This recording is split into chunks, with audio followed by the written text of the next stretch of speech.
Coming up, Induction, deduction, reduction, abduction. Is the simplest explanation always the best? The day I met you, there was a white substance on your shoe that I mistook for plaster. Yesterday, I saw the same white substance outside the hut where the bat was kept, and suddenly it hit me. The great white bat has great white guano. That's what you slipped in. That's what was on your shoe, and that explains the abrasion on your palm. When there are many different ways to explain the same event, how do we decide which is best? Isn't the most elegant explanation always the best? You have a hand inside of you. That explains so many things. Why think elegance is a guide to truth? That will explain these costumes. Quite right, number one. Isn't the best explanation always the one that explains more with less? What you writing, Slats? My thoughts. That would explain all the blank pages. Explanation at its best. Lovely explanation you've got there. Be a shame if it turned out to be bogus. Coming up on Philosophy Talk. On Thursday, May 19th, come be part of Philosophy Talk's first live recording in over 2 years on the Stanford campus. We'll be thinking about the changing face of anti-Semitism with historian Francesca Trivolato. This event is free and open to the public. Everybody welcome. More information at philosophytalk.org. That's Thursday, May 19th at 7 p.m. in Leventhal Hall at the Stanford Humanities Center. We can't wait to see you there.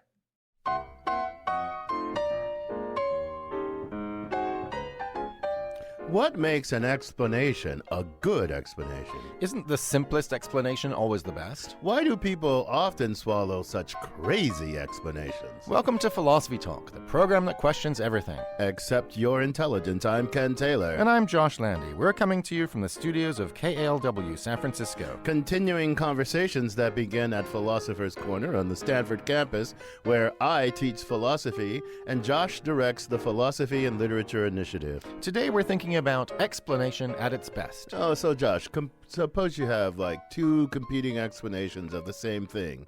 How do you think we should go about deciding between them? I'll start with the simpler one. I mean, that one's going to be more likely to be true, right? Well, maybe, but sometimes a simple explanation can be too simple, can't it? Yeah, okay, look, we shouldn't make explanations so simple that it can't account for the facts. But, let's not make it more complicated than we have to. Yeah, but then that raises the question of how we strike a balance between too simple on one hand and too complex on the other. Yeah, there aren't any hard and fast rules. It's more a case-by-case kind of thing. So you mean you kind of know it when you see it, kind of like pornography or something? Something like that. I mean, not exactly like that. It's true that there isn't an algorithm for it, but there is a name for it. It's called abductive inference. Now that's a mouthful. I bet you most people are familiar with the notion of induction and probably deduction, but abduction? Well, it's also called inference to the best explanation, if that helps. Well, actually, I don't think that helps at all. How about you give an example instead? Sure, okay.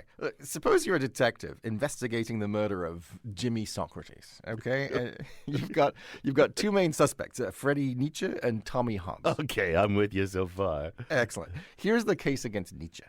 He and Socrates were spotted having a heated argument shortly before Socrates' death, and the police found the murder weapon in the bushes in Nietzsche's backyard. Well, that case sounds pretty damning. So, okay, what's Tommy Hobbes' story? Okay, Tommy Hobbes hated Socrates too, and that night an eyewitness saw a man matching Hobbes' description running from the scene of the crime. So maybe Hobbes is our man. Eyewitness testimony, Not so fast, Ken. Only an hour after the murder, Hobbes was spotted in a restaurant 100 miles away having a quiet, intimate dinner with his partner. Oh, Josh, okay. Well, this is an interesting case. It seems to me we got ourselves in something of a pickle. We've got inconclusive evidence that supports two different hypotheses. It seems to be the only way we're going to possibly decide between them. We got to dig for more evidence. We got to go do some detecting. I don't agree. I think we've got enough evidence already. I mean, surely it's clear that Nietzsche did it. What? How? Well, if he didn't do it, how did the gun get into his yard? And how did Hobbes get so far away so fast? See, Ken, abduction's cool. It helps us find the best explanation without a lot of messing about. Oh, gosh, Josh. Look, I'm willing to concede that may be the simplest explanation, but I don't know why you think that's the best explanation. Well, you got a better idea? Well, yeah, try this one out. I mean, okay, Tommy Hobbes, he's a really devious guy. He's like framing Nietzsche. Knowing that they would come to blows, he arranged for Nietzsche and Socrates to meet where he knew they would be seen. And then after they part company, Hobbes murders Socrates and then plants the gun in his backyard. What do you think about that? I think you're missing out a really important detail. What would that be? That's the fact that there's an intimate dinner 100 miles away, 1 hour after the event. Oh, right. I know. Look. Hobbes' his helicopter was parked in a nearby heliport. He kills Socrates, gets into the chopper, drops the gun as he flies over the yard, lands the chopper 100 miles away, where a driver is waiting to take him to his dinner date. Touche, a better explanation. What are you smoking, Ken? I'm not smoking anything, and how can you resist? Have you even bothered to check out heliports in the area for suspicious takeoffs and landings, Josh? No, and I don't intend to either. Well, then how can you be so confident that you know what the best explanation is? I mean, you're not even willing to consider every logically possible explanation. That's like choosing your presidential candidate without hearing the other 22 who are in the debate. You know, that, Ken, that's the beauty of abductive inference. You don't have to drive yourself crazy searching for evidence to rule out every conceivable alternative. You know, if an alternative is ad hoc or too complicated, helicopters, or it's inconsistent with what we already know, we can just ignore it. But how do you know, Josh? Here's the crucial thing. How do you know which alternatives are worth taking seriously and which aren't, Mr. Sherlock? Well, that's a long story. Well, you know why? Because your abductive inference, your inference to the best explanation, it's just hocus pocus. No, it's just magic. No. It's something that people do all the time and that they're remarkably good at. And not just scientists, regular folk like you and me, even babies do it, Ken. Okay, Josh, look, I'm not completely convinced. I'm willing to listen and learn, and to help us get a better sense of how inference to the best explanation is supposed to work, we sent our roving philosophical reporter Holly J. McDeed to investigate how one of the world's most famous detective uses it to get to the bottom of things. She files this report. A dense yellow fog swirls through the streets of London. It is here we find our hero, Sherlock Holmes, sitting in a cocaine-induced haze at 221B Baker Street. I can strongly recommend a 7% solution of cocaine. Would you care to try it? Holmes is engulfed by melancholy. He yearns for mysteries to solve.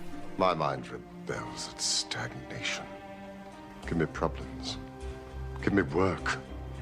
Give me the most abstruse cryptogram, the most intricate analysis, and I'm in my proper atmosphere. Sir Arthur Conan Doyle created Sherlock Holmes back in 1887. Conan Doyle was a scientist and a trained physician, and his fictional detective used scientific methods and forensic evidence before the actual police did.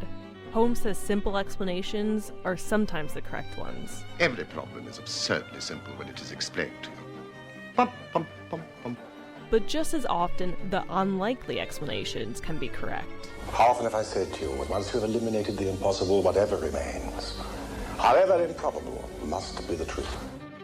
Holmes relies on deductive, inductive, and abductive reasoning to solve crimes. Deductive reasoning begins with a broad truth, then a minor premise, and finally a conclusion. Certainly there are instances where basically a case is solved by pretty straightforward sort of, if this, then that must be true. Phil Talon is the co-editor of The Philosophy of Sherlock Holmes. He says one example of this is in the Holmes story, The Adventures of the Three Students.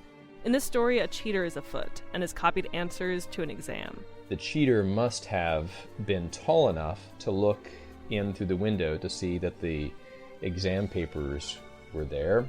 Only one of the three students is tall enough, and so therefore this tall student must be the one who did the cheating. With inductive reasoning, Holmes makes an observation, then reaches a conclusion. For example, he can identify 140 different types of cigar based on ash. So he studies pipe ashes and observes that, okay, when something looks like this, then it must have come from here.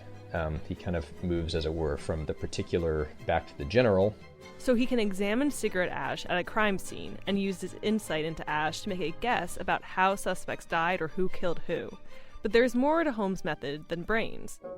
Tim Weldon is a professor of philosophy and theology at the University of St. Francis. What won it for him was really this appeal to the heart, or these summary evaluative judgments that stem from intuition.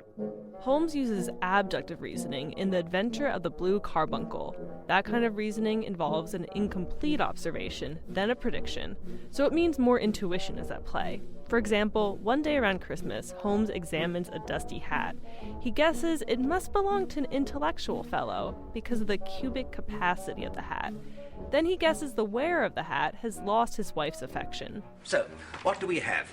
A grey-haired intellectual who 3 years ago was well-to-do but has since fallen on hard times. He once had foresight, he now has less. His wife has ceased to love him, and it is doubtful if he has gas laid on in his house. When Holmes does identify the thief, he relies on his intuition again. He concludes turning him over to the police would only turn him into a hardened criminal. Holmes thought it was the time of year and the disposition of the thief that warranted some kind of letting go or exoneration. You usually don't see that in any kind of detective fiction. That moment may seem compassionate, but Holmes is operating purely out of rational judgment. As he would say to his only friend Watson, "I am brain, the rest is mere appendix." You won't find emotion from Sherlock Holmes, but he still has a lot to teach us. Elementary, my dear Watson. For Philosophy Talk, I'm Holly J. McDeed. That wasn't elementary. That was awesome, Holly, and the game is afoot. I'm Ken Taylor. With me is my Stanford colleague, Josh Landy. And today we're thinking about explanation at its best. We're joined now by Tania Lombrozo, professor of psychology at Princeton University and director of the Concepts and Cognition Lab. Tania, welcome to Philosophy Talk. Thank you. It's a pleasure to be here. So, Tania, you're a psychologist, and I know you have a deep background in philosophy from your Stanford days and beyond. But I wonder what first drew you to this topic. Is it the philosopher in you or the psychologist in you or what? I think it's a bit of both. I think the psychologist in me was always really interested in explaining why people do the things they do. And then the philosopher in me turned that explanatory impulse on itself and asked, I wonder why I'm so curious about this, right? And one of the things that I found really puzzling, even starting in high school and especially as an undergraduate, was why we bother to explain it all. So often when we try to make sense of things, it's obvious why it'd be valuable to be able to predict them or to be able to control them, bring something about that's good or prevent something that's bad. But when we're explaining, typically we're explaining something that already happened, right? You run into a friend who's angry and you wonder, why is this person angry? And it would have been great to prevent it. It'd be great to be able to predict it next time so you're prepared. But why do we bother explaining things that already happened? And I think there's good answers to that puzzle, but that's really what got me thinking about it as a really important psychological and philosophical kind of problem. Yeah, that's a great puzzle. I'm sure we'll get to that. But before we get to that, let me ask, it was even a more elementary puzzle, not to paraphrase Holmes. What is explanation? I mean, it's such a fascinating topic, but it's also so complex. Tell us, if you can, in a few words, what explanation is in the first place. I would say that an explanation is an answer to a why question that generates understanding. That sounds like Aristotle. That is a pithy definition. Yeah, that's very pithy. I mean, he thought there were different kinds of why questions, right? Do you agree with that? I mean, the Aristotelian thought is, explanations answers why questions. And Judea Pearl has this new autobiography, intellectual biography, the question of why, or I think it's called. But aren't there different kinds of why questions? So are there different kinds of explanations? I think that's true. I think there's lots of different kinds of explanations. I think one kind of explanation that's very common is when we try to give a causal story that explains why something came about. So, for example, you're trying to make a cake and you open the oven and it didn't rise at all. And you say, why didn't my cake rise? In a case like that, it seems what you're looking for is some sort of a causal story about what went wrong in the causal process that was supposed to lead to a rising. But that's just one kind of explanation. Aristotle had at least three others, and I think there's other distinctions we could draw as well. I mean, when I asked why did that friend get so angry at me? I'm not looking for, I don't know what I'm looking for. I'm not looking for a mechanism, like what turns the gears of his or her anger. I'm talking about a reason. What reason, if any, did the person, right? And that's a different kind of explanation than a mechanism. Or do you think they're different kinds? I think that I think they are psychologically different. I think there's a further question of what the relationship is between them. But I do think that when we ask a why question looking for a reason, we're reasoning about that differently than when we ask a why question looking for a causal mechanism. And I think both of those are somewhat different from what we're looking for when we ask for an explanation in terms of a function or a goal. So, for example, if you walk into a kitchen store that has all sorts of new kitchen gadgets and you see something that's sort of like the strange shape, you say, well, why does it have this strange part poking out over here? You want to know what's that for, right? Why was it designed that way? What's the function or goal of that property? And that's yet another kind of explanation. It seems like mechanistic explanations would be more appropriate for objects in the natural world. So, why do trees exist? Well, give some kind of, Darwinian story or something like that. Whereas, why do strainers exist? Presumably for that, they're generated by human beings who have intentions. So presumably there you'd want more like a functional story. Is that about right? I think that's right, but it gets more complicated when you think about things like the products of natural selection. I So, agree. for example, if you want to know why zebras have stripes, you probably want to know what the function of that is if it even has a function. Right, exactly. And you want to know what the function is, even though there's not like an intelligent designer. So I agree with you. It's a complicated thing. Sorting through all the kinds of explanations, we're not going to do that because that would be a whole show unto itself. But we'll talk about this a little bit more. You're listening to Philosophy Talk. Today we're thinking about explanation with Tania Lombrozo from Princeton University. What makes an explanation a good explanation? When you've got two good ones, how do you decide which is better? Is simplicity always a virtue? Or are there times when it's best to sacrifice simplicity in order to achieve greater accuracy? Explanations, the good, the better, and the best, when Philosophy Talk continues.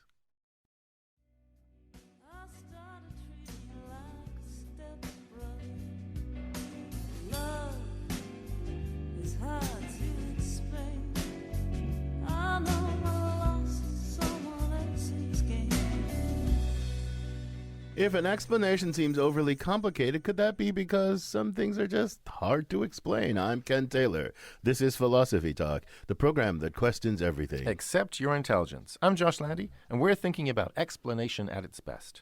Our guest is Princeton psychologist Tania Lombrozo. So, Tania, clearly, there are lots of different kinds of explanations. We granted that. But there's another sense in which not all explanations are created equal. There are good explanations.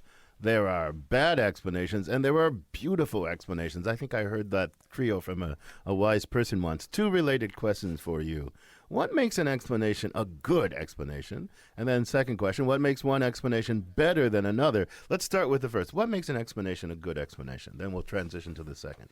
Sure. So I think typically when we're trying to explain, we're explaining why one thing held rather than another. So, for example, you come home one day and you expected your partner to have picked up Chinese takeout on the way home, but when you get home, you discover that the food that your partner picked up is Thai food.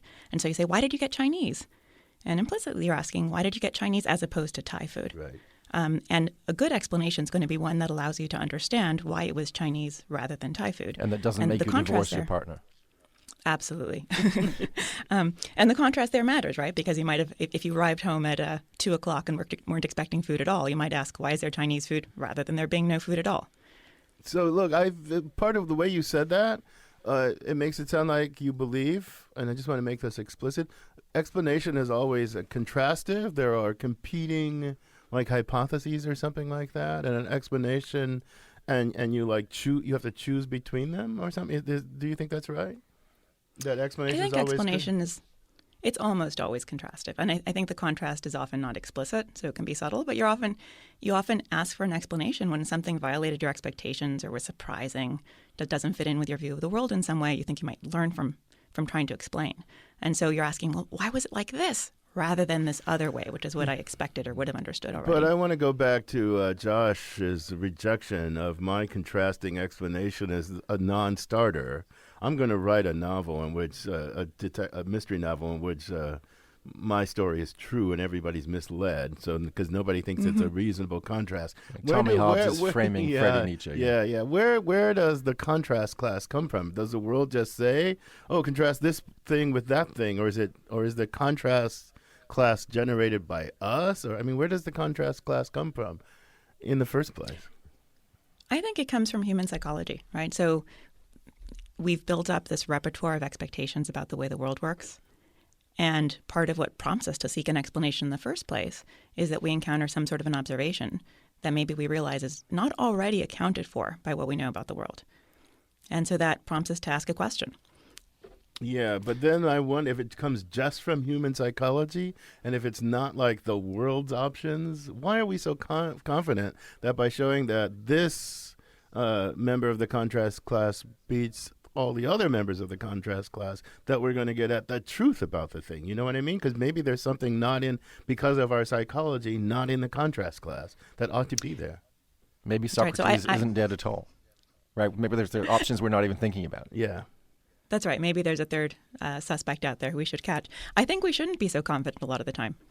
I think, in fact, we should often be suspicious of our explanatory preferences precisely because there's no guarantee that there's going to be a good match between what we think is a good or satisfying explanation and the way the world actually works. I think there's some circumstances under which it can be a pretty good strategy to favor the explanations we like best. But there's definitely no guarantee, so I think we should be wary. Okay, so we don't have a guarantee, but are there at least some rules of thumb? For example, people often mention Occam's razor, simplicity. If you've got a couple of at least reasonably plausible candidate explanations for some surprising phenomenon, do you think it makes sense to opt for the simpler one? So I think I like to distinguish between what I call explanatory virtues, which are things that seem like good properties of explanations, and explanatory vices, which strike us as good properties of explanations, but where we really probably should try to ignore them. And I think simplicity probably is an explanatory virtue, as are many other things that psychologists and philosophers have proposed. So, for example, we tend to prefer explanations that are not only simple, but that are broad in scope in the sense that they explain all the observations we want them to explain, that are unifying. They take lots of different kinds of phenomena and give them a common explanation.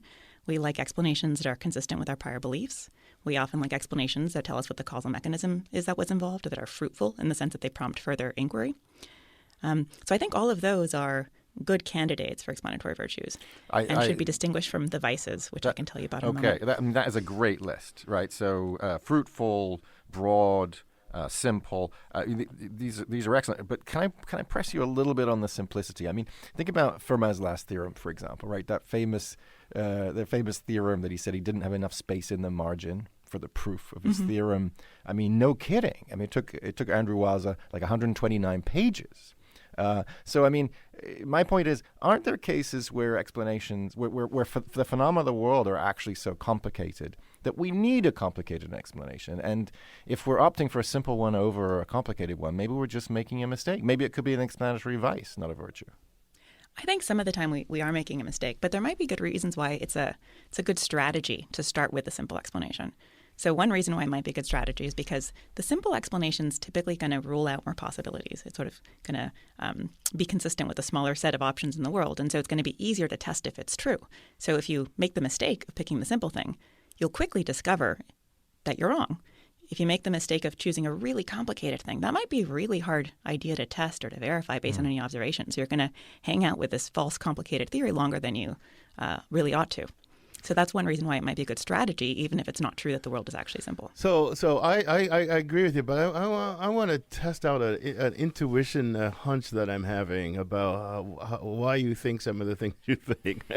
Because I think I think it's really important that you approach this as partly a philosophically trained person, but I also think the psychologist in you is playing a major role. I'm not saying that as a criticism. I'm just trying to explore something, because I get wondering, is all these explanatory virtues that you say that we think of explanation as having. I agree with a lot of those explanatory virtues, but I wonder what makes them virtue. Is that a fact about the world just is built this way, so that the simplest story is true, the most general, it's full of general facts and laws rather than particular matters of fact, or is it just that our minds are designed to try and make the world be this way?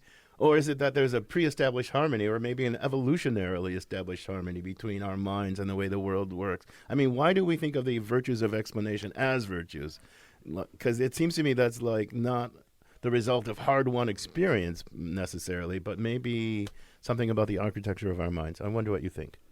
Yeah, I think I agree that the world comes into this, right? So I think it's going to have to do with the relationship between the world, the structure of the world, and the structure of our explanatory preferences. And of the views you laid out, I think the evolutionary harmony view is kind of an attractive one, right? The idea is that we had to evolve to be the sorts of creatures who can actually identify real structure in the world so that we can learn to predict what's going to happen next. We can learn how things work so we can fix them, and we can build bridges and do all of these sorts of things. Right, and so we're only going to be... Sorry, if we were getting everything wrong all the time, presumably we wouldn't have survived so long. Yeah, but if evolution's such a great designer, why aren't we getting everything right all the time? Why did we take a march through phlogiston theory and water as a simple element and vitalism? Why? I mean, history is littered with our explanatory failures, right? I think the world's a pretty complicated place. I'd be asking quite a lot of evolution to have quantum mechanics built in there along with all of our other contemporary scientific ideas. I mean, the way I think about it is that we have a kind of ideal explanation that we're looking for in the world. And the world is rarely going to reward us by giving us an ideal explanation. It's always going to be more complicated and less beautiful than we like. But maybe it's a really good strategy to approach the world looking for that ideal explanation, because it's going to make us look in creative ways. It's going to make us go beyond the obvious to try to find that simple underlying structure. Yeah. And that might turn out to be really valuable for learning. Yeah, so you're listening to Philosophy Talk. We're talking about explanation at its best with Tania Lombrozo, who's one of the best at explaining explanation. And we'd love to have your contributions. And Ariel from San Francisco's on the line. Welcome to Philosophy Talk, Ariel. What's your comment or question? Yes, just a couple comments that...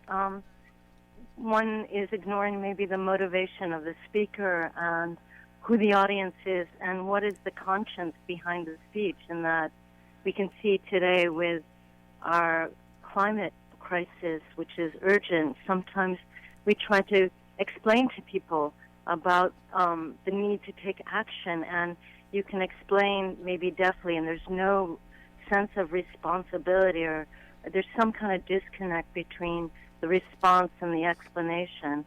And another example of that is like when,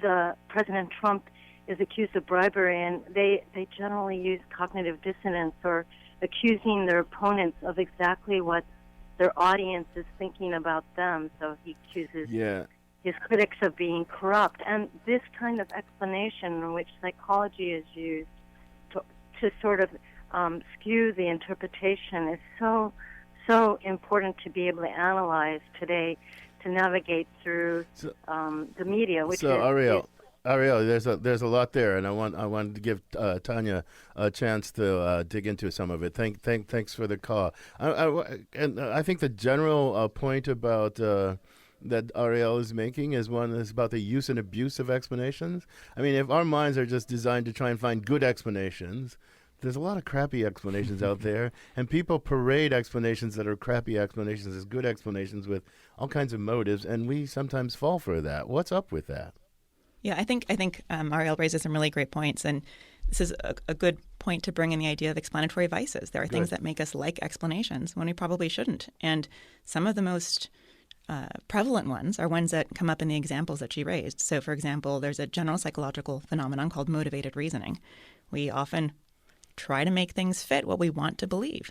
And one thing that might make us want to believe something could be our political orientation, but another thing could be that it's a really beautiful explanation.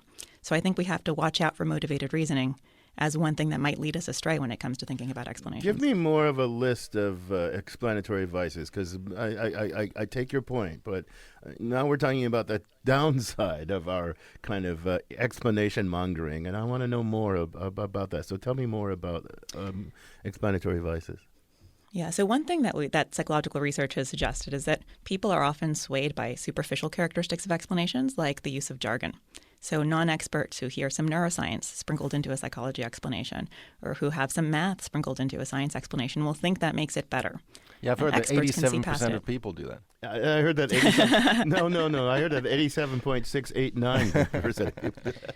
Well, I'm convinced. So that's something we need to be concerned about. Another one is there's evidence that people like explanations that appeal to inherent properties of what they're trying to explain. So, for example, if you wanted to explain why girls dress in pink very often, at least right now in the U.S., the real explanation probably has to do with all sorts of historically contingent facts, right? In other times and places, pink has not been associated with girls or been a feminine color, but right now it is. But this human psychological bias is going to lead people to try to find some match between the inherent properties of being a girl and the inherent properties of pink and give an explanation that links those inherent properties. But, the world often doesn't have those kinds of explanations, and so that's often something that's going to lead us astray. Well, is that because, I see that that's a vice, and I see that it's a highly impactful vice. It's not just girls; it's racial groups and all this sort of Absolutely. all this stuff.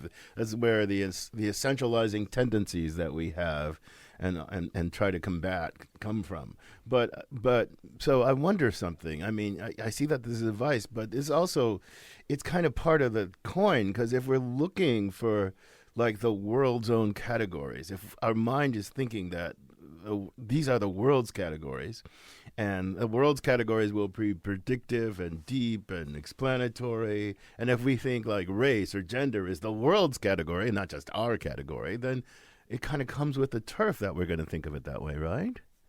I think sometimes it'll be fruitful to think that way, but I think even basic cases about the natural world are often a little more complicated than this idea of an inherent property. So even something like the density of a material is going to be a relational property because it has to do with both its mass and its volume. Right.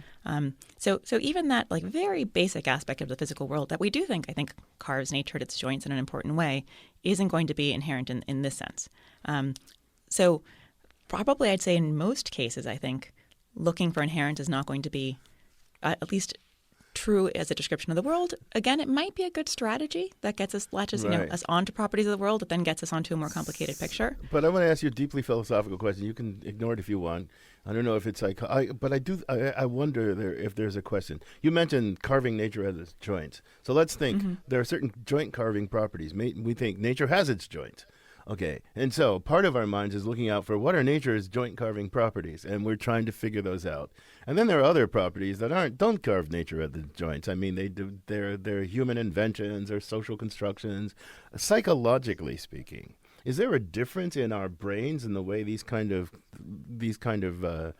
predicates and kinds sit in our minds? I say, oh, this is a kind that's supposed to carve nature at its joints. This is a kind that's just thrown on us by the social world, and I got to treat them differently. Does our psychology at all reflect that?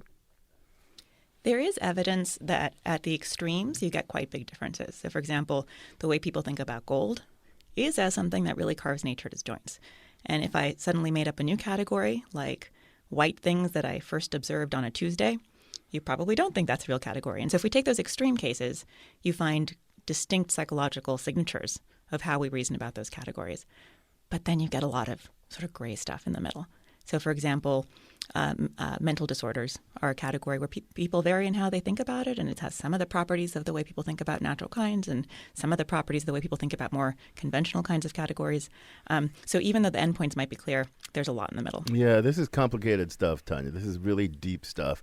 You're listening to Philosophy Talk. We're thinking about explanation at its best with Tania Lombrozo, director of the Concepts in Cognition Lab at Princeton University. Human beings are relentless explainers, but not every explanation we produce is a good one. Indeed, people sometimes believe remarkably bad explanations.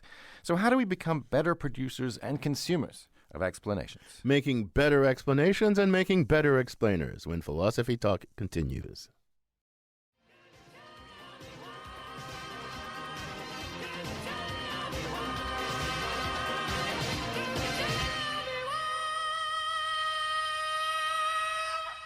If he just wants you to tell him why it happened, maybe you need to become a better explainer.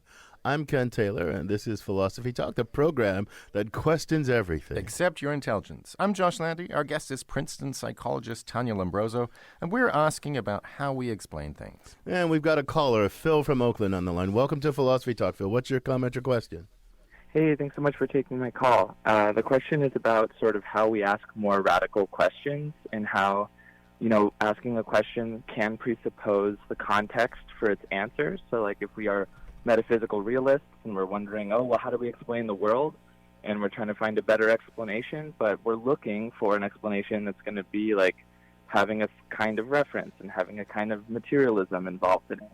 And so I guess I'm kind of curious about how, on our pursuit to get better explanations, sometimes we can do the entire thing for even hundreds of years, all within the mindset that the paradigm is going to have kind of answer with a flavor that we expect it to have. And so I'm kind of curious about that. So, Tania, you got an answer for Phil? That's a complicated question. I'll let you make of it what you will. It is. I think that's a great question. Yeah. So I think there's one aspect of explanation that means that we tend to be sort of conservative when we're explaining. We try to explain things in a way that fits in with our prior beliefs. We want to make sense of it. And so we're going to be often less inclined to posit these radical things that we don't yet really understand. But that's often what's needed to pose radical questions like Phil suggested, or to have a scientific revolution of some kind. In terms of strategies for asking more radical questions, I think one thing is that I mentioned earlier in the show that often when we ask an explanation, we have sort of an implicit contrast in mind. I think being clear about what that contrast is can be a first step towards having a better sense of what we're presupposing and even asking the question. And then maybe trying to think more broadly about other ways things could have been. Yeah. So I wonder what you think. I mean, this is really, I think this is a deeply important question. Because you said, I mean, I don't know if what you said or Josh said or something. I mean, there's how scientists do it. And there's how we as individuals do it, the individual learner, the child as scientist. But here's the thing about science, is that it's an elaborate social structure in which the individual fits in as part. And it's got this elaborate system of rewards, and upsetting a scientific apple cart with the theory of, quantum gravity or something, or quantum mechanics, or the theory of evolution, eventually that gets you great rewards, right? In the individual case, when we don't have this elaborate social structure, it's a little different. So I wonder how much of this kind of revolutionary capacity for evolution is rooted in just individual psychology, and how much of it depends on there being a social structure that rewards and encourages that. I don't know if you've thought about that, because that's not a purely psychological kind of question. Yeah, I think it's a great question, and it's an important disanalogy between our sort of everyday quasi-scientific reasoning and the way that the institutional structure of science works. I think there probably are important differences, but I also would want to emphasize all of the resources we have as individuals for thinking in more creative sorts of ways. So one speculation that I'm curious if Josh would agree with is that if you look at other things that we do, like read science fiction and engage in thought experiments and all sorts of imaginative exercises and so on, one way to think about some of what's going on there is that we're exploring the space of possible explanations in a way that we're doing in a way that's unconstrained by what we might think is true of the real world right now, but that might open our eyes to other kinds of possibilities that we might then actually come to adopt in the future. Well, it may surprise you to hear this, but I agree with you very strongly. That's a beautiful way of thinking about one of the virtues of science fiction. And, I wonder whether, because obviously we've got a whole host of explanatory vices that you've talked about, right? And I think about people's readiness to accept certain kinds of wacky conspiracy theories, and the confirmation bias you were talking about earlier, and the way in which our emotions get involved, and we bring to the table these prior senses of how the world works, and people seem to tend to want to have one-size-fits-all explanations, right? Everything is neoliberalism. Everything is sex or whatever the explanations. So I guess I'm wondering, science fiction or something else. What's gonna be the best remedy for these explanatory vices? How do we get people to recognize that sometimes they're being led astray and picking the bad explanation, and tempt them to a better path? So Josh is doing something to you. You're a research cognitive psychologist, and Josh is doing something to you I know you guys get done to a lot. He's asking you to give the human world therapeutic advice. Yeah, I know you're not a therapist, Tania, but put on your therapist hat for a little bit. Doctor. All right, so you want my two pieces of advice as a psychologist for everyday explainers. So here are the two things that I would say. So first, I think we should try to avoid the vices. And I think the first step towards avoiding them is to recognize them, right? So if we know that we tend to be overly swayed by things like jargon and one I didn't mention, but length. People tend to like longer explanations in psychology studies where you evaluate word count. If we know we tend to be swayed by these sorts of things, we can at least be a little more critical when we encounter an explanation like that, right? We find it satisfying, and then we have to ask ourselves, is that really a good explanation, or did it just sort of sound like the person knew what they were talking about? And that's really what I'm picking up on. So that's piece of advice number one. Okay, go ahead. Number two. Number two is that I think instead of thinking about producing the best explanations or rejecting the worst explanations, I think we should think about being better explainers, right? Being better at engaging in the activity of explaining. And one reason that that's really valuable is illustrated by a phenomenon that psychologists call the illusion of explanatory depth. And what this is that if you ask people, how well do you understand how a microwave works, or how a zipper works, or how any number of other kinds of systems works, a lot of people will say, oh, I think I understand that pretty well. I think I could explain that. And then you say, okay, explain it. I know. We can give a moment for you or our listeners to try to imagine explaining how a zipper works. It seems incredibly easy. But once you actually try to explain it, you come to appreciate all of these gaps in what you thought you knew. So I think just engaging in the practice of actually explaining to yourself or to somebody else is a good kind of reality check. It sort of helps you be calibrated about what you actually do and you don't know. In the course of doing that, you might, this is realize what you need to learn. This is not a minor point. This is a really important point because it turns out, I don't know if you know this, but we actually had a former Berkeley colleague of yours on our show recently. It turns out that most people cannot explain the mechanism behind global warming. Even people pro environment and all that, they cannot explain the mechanism of global warming. And climate denialism goes down as soon as you explain to people what the mechanism is, right? Because it's a simple, elegant, beautiful thing. And so it's striking, right? How many explanations we think we know and we don't know, and how many things we think we can explain when we don't. And this has huge social consequences. So I think you're making a really important point. And this, in a way, brings us back. If I might, I don't. I hate to be a kind of turf person here, but also it brings us back to literature.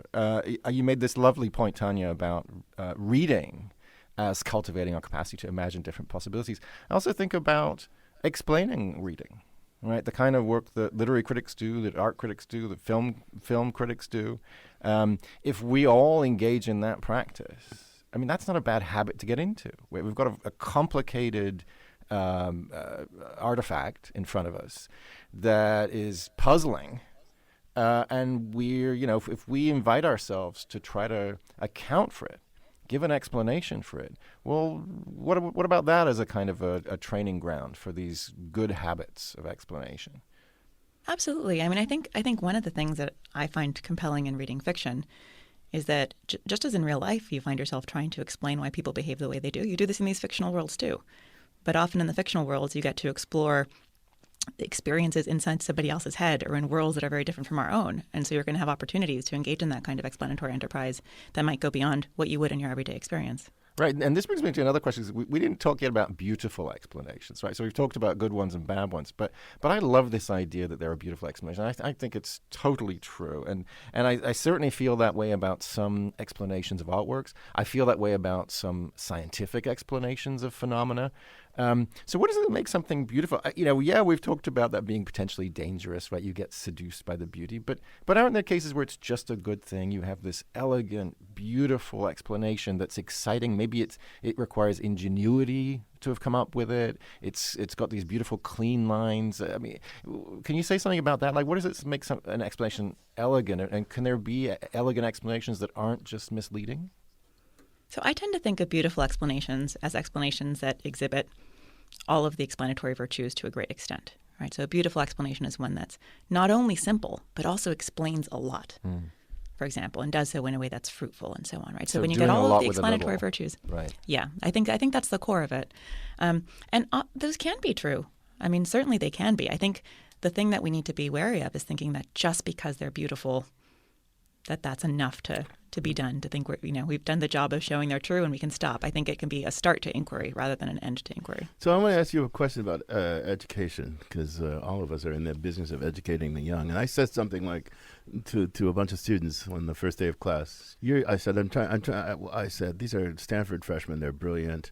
But I said, you don't know how to read, because here's what you've been trained to do. You read something, sort of half read it, and you expect the professor to explain it to you. And I said, if you are the explained to, you will get less understanding than if you are the explainer. So I want you to be in the mode of trying to come up with explanations for what's going on your own, and we'll talk about them together and try to sort the good from the bad. But you've got to be an active explainer to really achieve understanding, not just a consumer of explanations. Do you think I was giving them misadvice or good advice?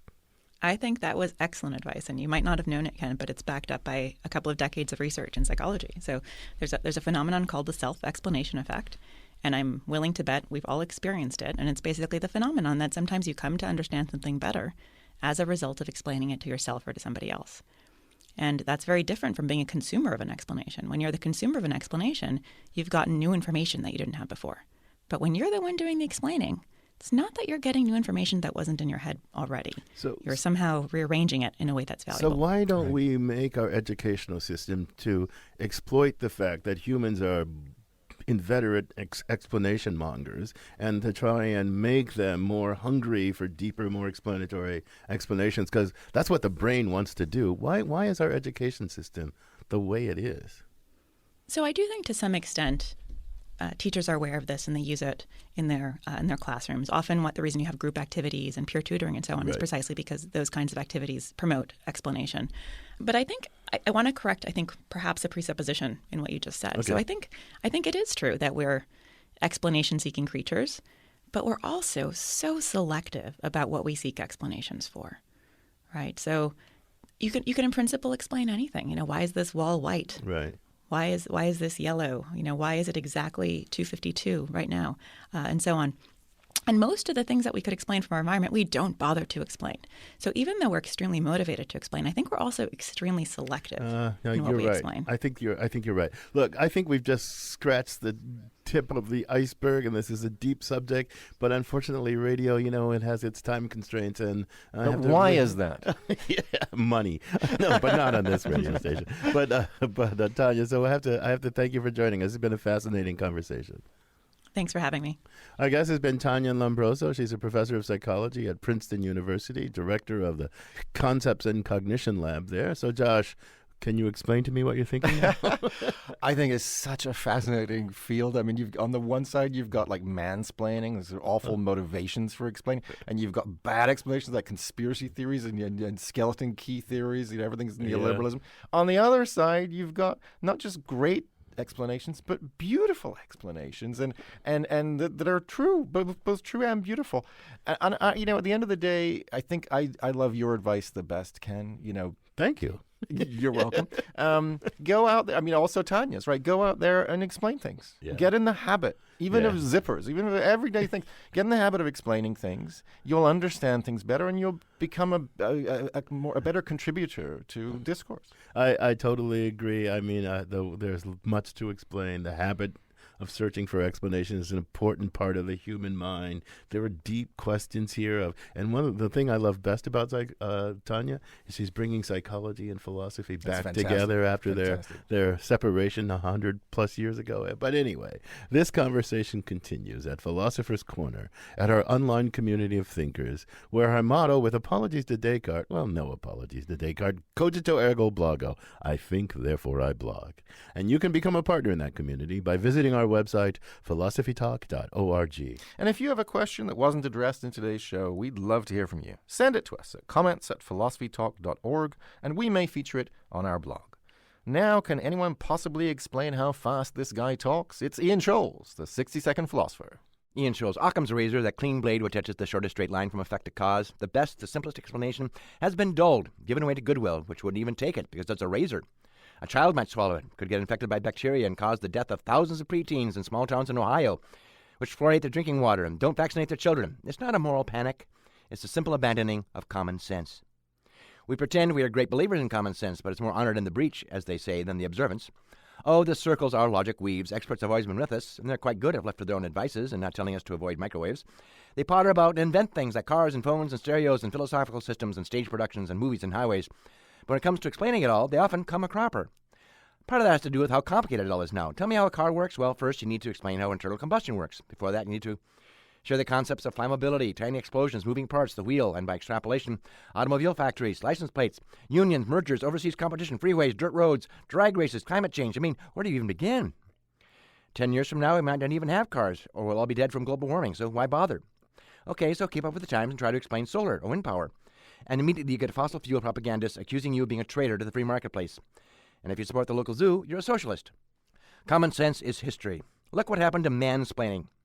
It used to be the Yankee way of knowledge. Some guy, hopefully with patches on the elbows of his cardigan, knocking the dottle from his pipe, explaining the principles of stereophonic sound, or wind chill factor, that's a good one, to a woman or child until he runs screaming from the room to forge a new life in California. In some cases, restraining orders are issued with no men to explain how they work. It's chaos. Of course, we've always had a degree of magical thinking in the way we approach problems. We have astrology, which still posts predictions next to the news. We have conspiracy theories. We have Democrats and Republicans, magical beings, the aspects of which are debated and shift daily. We have a leader, President Trump, who, as Ramrod and the Cowboy Crew, is more given to stampeding the herd with loud, boastful blather than soothing the fretful longhorns with Gene Autry tunes. We dash hither, thither, confused. So now we resort to complicated, even paranoid schemes to explain how things work. Trump colluded with Russia to win the election. No? Well, Democrats colluded with Hillary to collude with Russia to... What now? It's very confusing. And every red flag could be a false flag, depending on whether you're watching Hannity or Maddow. The very frustration of trying to explain the very simplest of actions, like making your bed and lying in it, which used to be child's play. Not cursing a blues freak when a thing doesn't go your way, getting somebody in charge who has our welfare in mind and not some personal pocketbook-driven agenda. Well, will you look at that room? There's an elephant in there. It's full of elephants, in fact. So let's just not go in that room anymore. Is that a solution? No? Well, maybe there's not a problem then. Think of that. Instead, let's invent, say, QAnon, which uncovered a global conspiracy of pedophile bureaucrats, I think, headed by Hillary Clinton, for some reason. And Donald Trump is going to throw them all in jail and take charge. So wait, he's not in charge now? No? Election 2016, you got some splaining to do. Get a man to do it, though, will you? Just for old time's sake? I gotta go.